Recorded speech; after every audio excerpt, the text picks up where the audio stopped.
오늘 제가 말씀을 읽으면서 제가 깨닫게 된 것을 나누고자 합니다. 우리가 주님의 말씀대로 들림받음의 때, 즉 휴거의 때를 알 수는 없지만 이미 복음 안에서 휴거의 시기가 언제쯤이라는 것은 밝혀졌음을 오늘 알게 되었습니다. 말씀을 보시겠습니다. 고린도전서 15장 51절에서 52절에 보라 내가 너희에게 비밀을 말하노니 우리가 다 잠잘 것이 아니요 마지막 나팔에 순식간에 홀연히 다 변화하리니 나팔 소리가 남의 죽은 자들이 썩지 아니할 것으로 다시 살고 우리도 변화하리라. 이것은 사도 바울이 이야기한 유명한 휴거에 대한 말씀입니다. 언제 휴거가 일어난다고 했나요? 네, 맞습니다. 마지막 나팔입니다. 그리고 이 말씀은 계시록과 연결되어 있습니다. 계시록에는 세 가지 형태의 재앙이 나타나 있습니다.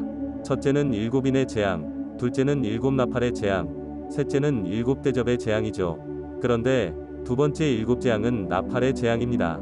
결론부터 말씀드리면 바로 우리가 휴거될 나팔 소리는 사도 바울이 고린도 전서 15장에 이야기한 대로 이 7나팔의 마지막 나팔, 즉 7째 나팔을 불 때에 일어난다는 것을 미리 말씀드립니다. 그러면 성경에서 이를 어떻게 이야기하고 있을까요? 계시록을 보시겠습니다. 계시록 10장 6절에서 7절에 세세토록 살아계신 자 곧 하늘과 그 가운데 있는 물건이며 땅과 그 가운데 있는 물건이며 바다와 그 가운데 있는 물건을 창조하신 이를 가리켜 맹세하여 가로되 지체하지 아니하리니 7째 천사가 소리내는 날 그 나팔을 불게 될 때에 하나님의 비밀이 그 종 선지자들에게 전하신 복음과 같이 이루리라. 계시록 10장의 9절은 나팔 재앙 중 6번째 나팔을 불고 난 후의 상황입니다. 그런데 의 말씀 중 7절에 뭐라고 말씀합니까? 그 나팔을 불게 될 때에 하나님의 비밀이 그 종 선지자들에게 전하신 복음이 이루어질 것이라고 말씀합니다. 우리가 휴거의 정확한 때를 알지 못하므로 사실상 이것은 하나님의 비밀이라는 것을 알 수 있습니다. 즉 7절 말씀에 7째 천사가 소리내는 날이라고 명시되어 있죠. 즉 이것은 7나팔 재앙 중 마지막 재앙, 즉 7째 나팔을 천사가 부는 날 휴거가 된다는 것을 암시하고 있습니다. 다른 구절들을 볼까요? 이제 7나팔 재앙과 그 상황이 계시록에 어떻게 묘사되었는지를 보겠습니다. 계시록 11장 15절에서 19절에 7째 천사가 나팔을 불매 하늘에 큰 음성들이 나서 가로되 세상 나라가 우리 주와 그 그리스도의 나라가 되어 그가 세세토록 왕노릇 하시리로다 하니 하나님 앞에 자기 보좌에 앉은 24장로들이 엎드려 얼굴을 대고 하나님께 경배하여 가로되 감사하옵나니 옛적에도 계셨고 시방도 계신 주 하나님 곧 전능하시니여 친히 큰 권능을 잡으시고 왕노릇 하시도다. 이방들이 분노하매 주의 진노가 임하여 죽은 자를 심판하시며 종 선지자들과 성도들과 또 물온대소하고 주의 이름을 경외하는 자들에게 상 주시며 또 땅을 망하게 하는 자들을 멸망시키실 때로소이다 하더라. 이에 하늘에 있는 하나님의 성전이 열리니 성전 안에 하나님의 언약궤가 보이며 또 번개와 음성들과 뇌성과 지진과 큰 우박이 있더라. 사실 제가 생각하기에 휴거의 시기는 하나님의 택함받은 자들 외에는 가리워졌다고 생각합니다. 왜냐하면 휴거의 시기는 즉 계시록에서 휴거란 단어가 나오지 않고 다만 그 상황들만 설명이 된 것은 믿지 않는 자들에게 그것을 숨기기 위함이며 마지막 때까지 비밀로 남겨두기 위함이 아닌가 생각이 됩니다. 그러나 성경을 넓게 그리고 의미를 생각하며 읽다 보면 휴거의 순서, 즉 그 시기가 일어날 순서에 대해서 설명하고 있음을 알 수 있습니다. 의 계시록 11장 19절에 뭐라고 써있나요? 하늘에 있는 하늘의 성전이 열린다고 써있죠. 이 말씀이 무엇입니까? 성전이 열리는 이유는 성도들을 모으기 위함이 아닙니까? 성도들을 모은다는 이야기는 바로 휴거를 의미하는 것 아니겠는지요. 증거는 더 있습니다. 그런데 계시록에서는 11장 이후 갑자기 시점이 바뀌어 버립니다. 이것 또한 휴거에 일어날 마지막 때 중의 순서를 감추기 위함이 아닌가 싶습니다.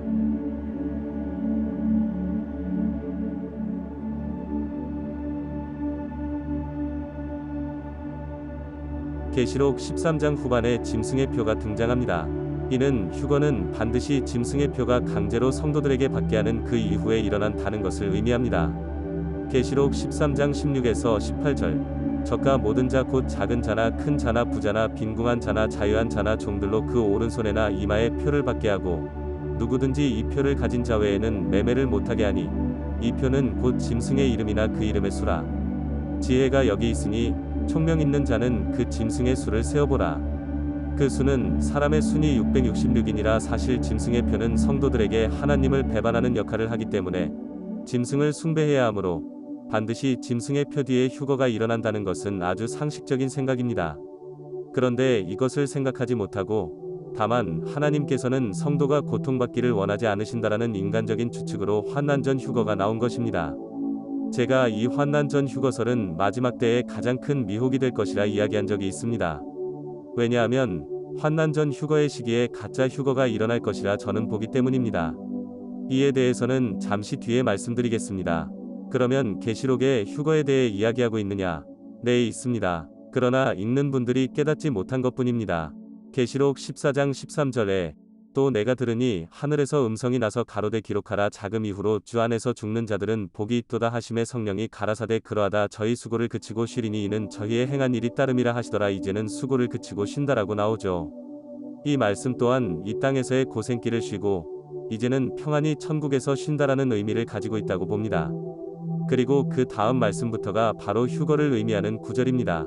계시록 14장 14절에서 20절까지입니다. 또 내가 보니 흰 구름이 있고 구름 위에 사람의 아들과 같은 이가 앉았는데 그 머리에는 금 면류관이 있고 그 손에는 이한 낫을 가졌더라. 또 다른 천사가 성전으로부터 나와 구름 위에 앉은 이를 향하여 큰 음성으로 외쳐 가로되 내 낫을 휘둘러 거두라. 거둘 때가 이르러 땅의 곡식이 다 익렸음이로다 하니 구름 위에 앉으신 이가 낫을 땅에 휘두르매 곡식이 거두어지니라. 또 다른 천사가 하늘에 있는 성전에서 나오는데 또한 이한 낫을 가졌더라. 또 불을 다스리는 다른 천사가 제단으로부터 나와 이한 낫 가진 자를 향하여 큰 음성으로 불러 가로되 내 이한 낫을 휘둘러 땅에 포도송이를 거두라. 그 포도가 익렸느니라 하더라. 천사가 낫을 땅에 휘둘러 땅에 포도를 거두어 하나님의 진노의 큰 포도주 틀에 던지매 성 밖에서 그 틀이 밟히니 틀에서 피가 나서 말굴레까지 닿았고 1600스다디온에 퍼졌더라. 자, 이 말씀은 추수를 의미하죠. 곡식은 하나님의 씨앗들, 즉 하나님의 자녀를 이야기합니다. 그런데 곡식을 거둔다는 말씀이 무엇일까요? 그리고 흰 구름 위에 사람의 아들 같으니, 즉 예수님이 있다라고 나오죠. 예수님께서 재림하실 때 어떻게 온다고 하셨죠? 내 구름을 타고 온다고 성경은 기록합니다. 말씀을 보시죠. 마태복음 24장 30절에서 31절에 그때의 인자의 징조가 하늘에서 보이겠고 그때 땅의 모든 족속들이 통곡하며 그들이 인자가 구름을 타고 능력과 큰 영광으로 오는 것을 보리라. 적과 큰 나팔 소리와 함께 천사들을 보내리니 저희가 그 택하신 자들을 하늘 이 끝에서 저 끝까지 사방에서 모으리라. 자, 보십시오. 성경의 구절들이 어떻게 다른 구절들을 지지하고 설명해주나 보시면 이제 깨닫게 되실 것입니다.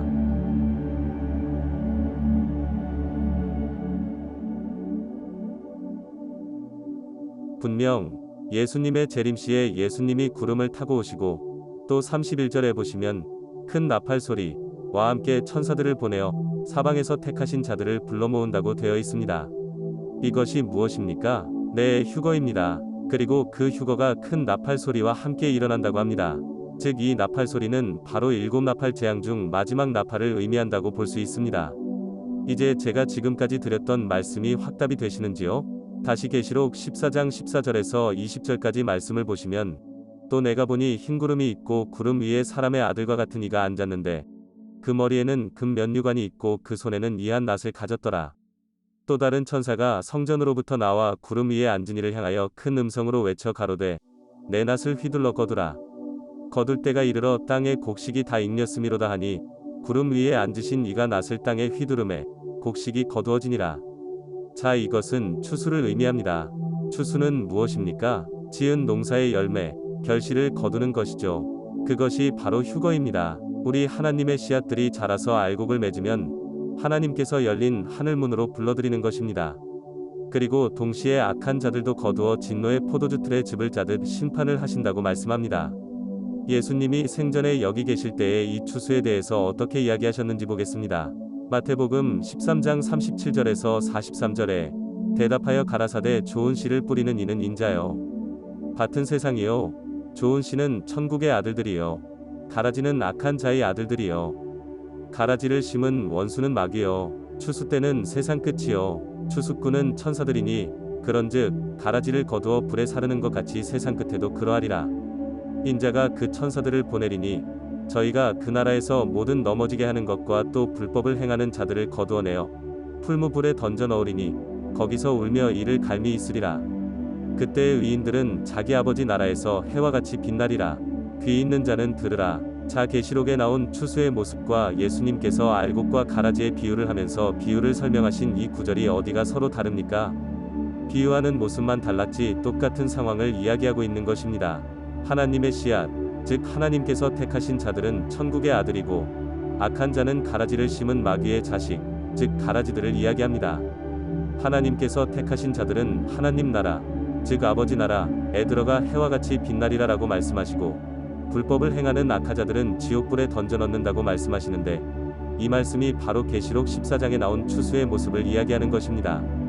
이해가 가셨습니까? 정리를 하자면 휴거는 예수님 재림시에 일어나며 하나님의 택하신 자들을 하나님 나라로 불러들이고 악한 자들은 심판하여 지옥에 떨어뜨리시는 그 사건을 이야기하며 흔히 알기로 휴거는 그냥 성도들을 공중으로 불러 올리는 것만을 이야기하시는데 절대 그것이 아니란 이야기입니다.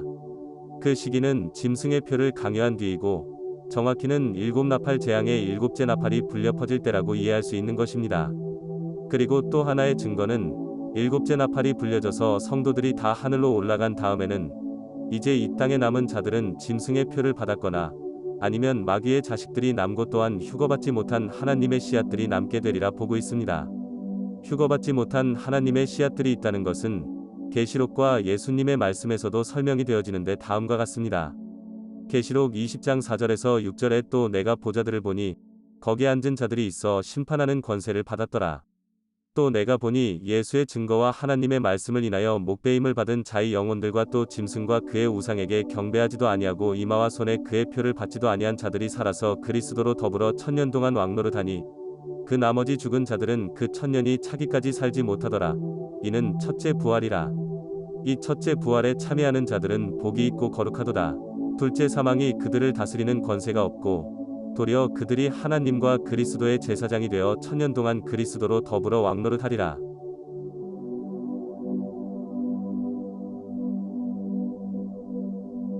즉 첫째 부활에 참여하지 못하는 사람들이 있는 것입니다. 이들은 예수님 재림시에 부활한, 즉 휴거된, 즉 하늘로 올라간 사람들에 의해 천년 동안 다스림 받게 되는 것이며 또 마태복음에 나온 예수님의 휴거에 대한 말씀을 보면 마태복음 24장 40절에서 41절에 그때에 두 사람이 밭에 있음에 하나는 데려감을 당하고 하나는 버려둠을 당할 것이요 두 여자가 매를 갈고 있음에 하나는 데려감을 당하고 하나는 버려둠을 당할 것이니라. 이렇게 휴거된 자와 되지 못한 자가 발생하게 되는데 휴거된 성도들, 하나님의 택한 자들은 휴거되어 왕노릇하게 되고 짐승의 표를 받지 않았으나 휴거되지 못하고 남게 된 자들은 이 땅에서 계속 살면서 부활된 자들, 즉 왕권을 받은 자들의 통치를 받게 되는 것입니다. 여기까지 좀 길게 설명을 드렸는데 또 한 가지 말씀드릴 것은 이 세상 통치자들, 미혹해 하는 자들이 거짓 휴거쇼를 할 것임을 저는 추측하고 짐작하고 있습니다. 이들은 성경에 나온 예수님의 재림을 흉내내어 환난 전 휴거라는 미혹으로 거짓 그리스도를 구세주로 만들기 위한 술책으로 쇼를 할 것이라 생각됩니다. 제가 반복적으로 말씀드렸지만 일루미나티, 그림자 정부의 정책을 미리 알려주는 이코노미스트라는 잡지의 커버에 2024년 옆에 나팔꽃이 그려져 있는 것이 바로 이들이 거짓 휴거쇼를 하려고 하는 것이 아닌가 싶은 것입니다. 물론 제 짐작이 틀릴 수도 있지만 분명히 성경에서는 예수님 재림시의 휴거, 일곱 나팔 재앙 중 일곱째 나팔 때의 추수, 즉 휴거가 일어난다는 것을 말하고 있기 때문에 다시 말씀드리면 환난 전 휴거는 마지막 때의 가장 큰 미혹이 될 것이며 성경에 묘사된 것처럼 나팔소리가 울리고 구름 타고 오시는 예수님처럼 이들이 모방할 것이라 생각됩니다. 이것을 어둠의 세력이 반드시 이용하여 사람들을 미혹할 것이라는 것입니다. 그래서 예수님께서 마지막 때에 대해 말씀하실 때의 미혹을 가장 먼저 말씀하신 것이고 주의하라고 하신 것입니다. 이 글을 끝까지 읽으신 여러분들에게 깨달음이 있으시기를 바랍니다. 지금은 마지막 때입니다.